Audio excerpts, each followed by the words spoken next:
গরুর মাংস আমরা যেভাবেই রান্না করে থাকি না কেন তার মধ্যে সবথেকে বেস্ট গরুর এই কালা ভুনা। তাও আবার একেবারে অথেন্টিক উপায়ে রেসিপিটি শেয়ার করতে যাচ্ছে।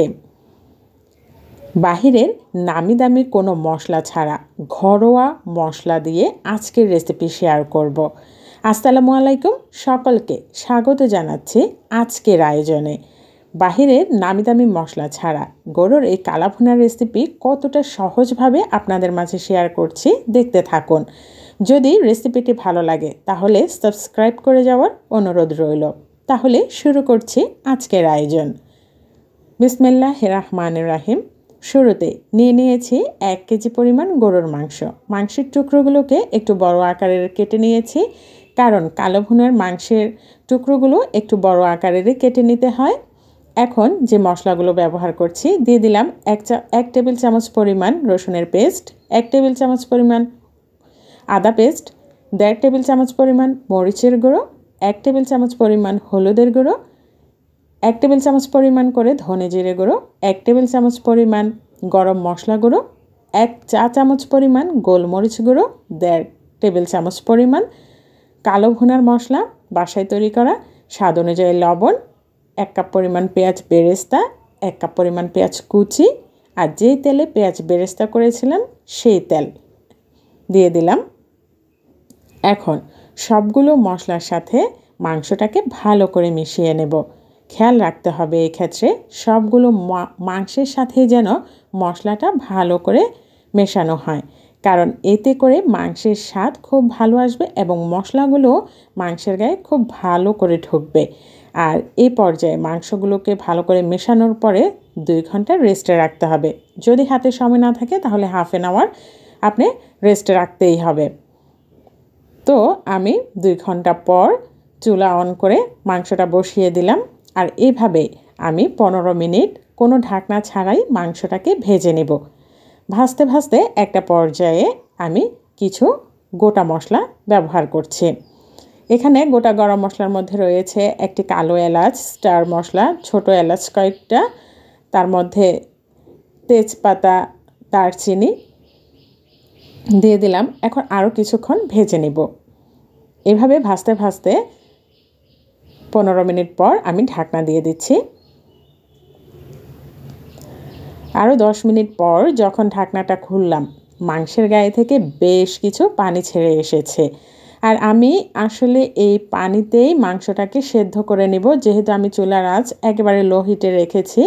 এই পানিতেই মাংসটা সেদ্ধ হয়ে যাবে। তবে আপনাদের যদি মনে হয় যেন মাংস সিদ্ধ হচ্ছে না বা আরেকটু পানির প্রয়োজন, সেই ক্ষেত্রে আপনারা অবশ্যই পানি ব্যবহার করতে পারবেন, তবে গরম পানি ব্যবহার করবেন। তো আবার কিছুক্ষণ পর আমি এভাবে মাংসটাকে একটু নেড়েচেড়ে দিচ্ছি। মাংসের গায়ে ঝোল যখন প্রায় শুকিয়ে এসেছে, অর্থাৎ মাখো মাখো অবস্থায় এসেছে, এই পর্যায়ে আমি মাংসটাতে একটা বাগার ইউজ করব। তার জন্য আমি কড়াইতে প্রায় 1 কাপ পরিমাণ সরষের তেল দিয়ে দিচ্ছি। তার সাথে শুকনো মরিচ এবং রসুন কুচি দিয়ে দিলাম। খুব বেশি বাদামি করে ভাজবো না, হালকা একটু কালার আসলেই আমি এই বাগারটা মাংসের মধ্যে দিয়ে দেব। এখন আবার নেড়েচেড়ে মিশিয়ে দিচ্ছি। আর এইভাবে মাংসটাকে রান্না করতে করতে কিন্তু আমি একেবারে কালো ভুনার কালারে নিয়ে আসব। একটু সময় নিয়েই কিন্তু কাজটা করতে হবে, তবে আপনার কাজটা কিন্তু মোটেও ঝামেলাযুক্ত নয়। দেখতে পাচ্ছেন অনেকটা পানি কিন্তু শুকিয়ে এসেছে, গ্রেভিটা অনেকটাই গাঢ় হয়ে গেছে। এভাবেই কিন্তু করতে করতে একেবারে কালো ভুনার আকারে চলে এসেছে। দেখতে পাচ্ছেন একদম শেষ পর্যায়ে এখন আমি দিয়ে দিচ্ছি আরও কিছু, অর্থাৎ 1 চামচ পরিমাণ যে কালা ভুনার মশলাটা করেছিলাম সেটি দিয়ে দিলাম। তার সাথে একটা পেঁয়াজ ছোট কুচি করে দিয়ে দিচ্ছি। একেবারে ছোটও করিনি, আবার একেবারে বড়ও করিনি। যখন এই পেঁয়াজ কুচিটা মুখে পড়বে খাওয়ার সময় ভীষণ ভালো লাগবে। আর এই অবস্থায় কিন্তু বেশিক্ষণ রাখা যাবে না, জাস্ট 1 থেকে 1.5 মিনিট রেখেই কিন্তু চুলাটা অফ করে দিতে হবে, না হলে পেঁয়াজটা নরম হয়ে গেলে ততটা ভালো লাগবে না। যাতে পেঁয়াজটা মুখে একটু কচকচ করে ওইরকম অবস্থায় চুলা অফ করে দিতে হবে। আর সবশেষে গরম গরম এই কালাভুনা সার্ভ। এই কালাভুনাটা কিন্তু পোলাও, ভাত, রুটি, পরোটা সব কিছুর সাথে ভীষণ ভালো লাগে। তো অনেক তো কালাভুনা নিয়ে কথা বললাম, এবার একটা কালাভুনা আপনাদেরকে ভেঙে দেখাই ভিতরে কতটা জুসি ছিল। উপরে শক্ত দেখালেও ভিতরে কিন্তু একেবারে জুসি।